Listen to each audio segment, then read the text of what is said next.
ঘুম না আসা খবর, হঠাৎই একটা ফুটফুটে মেয়ের ভয়ে ভয়ে মৃত্যু। প্রত্যেক বছরের পর বছর মৌমিতার মতো কত মেয়েদের সাথে এমন ঘটনা ঘটতে থাকে।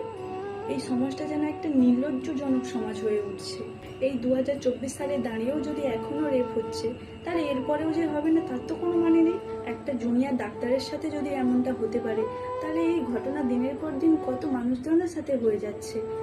রাস্তার পাগলদের সাথে, না জানি কত সাধারণ মেয়েদের সাথে। আমরা সেগুলো হয়তো জানতে পারছি না, তার কারণ তাদের হয়তো ব্যাকগ্রাউন্ড এতটা স্ট্রং না, তাদের হয়তো টাকা পয়সা নেই।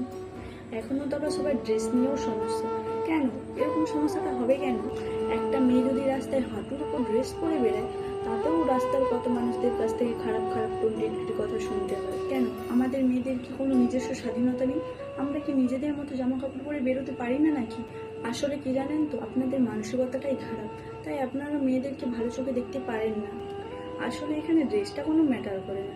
ড্রেসটা যদি খারাপভাবে তুলে ধরা হতো, তাহলে মৌমিতা দেবনাথ, তিনি তো ওই দিন খারাপ ড্রেস পরেছিলেন না, তাহলে তার কেন এমন হলো? তোমাদের ভালো লাগছে না, তোমরা তাকাবে না, তাই বলে এই না যে তোমরা কোনো মেয়েদের অসম্মান করবে।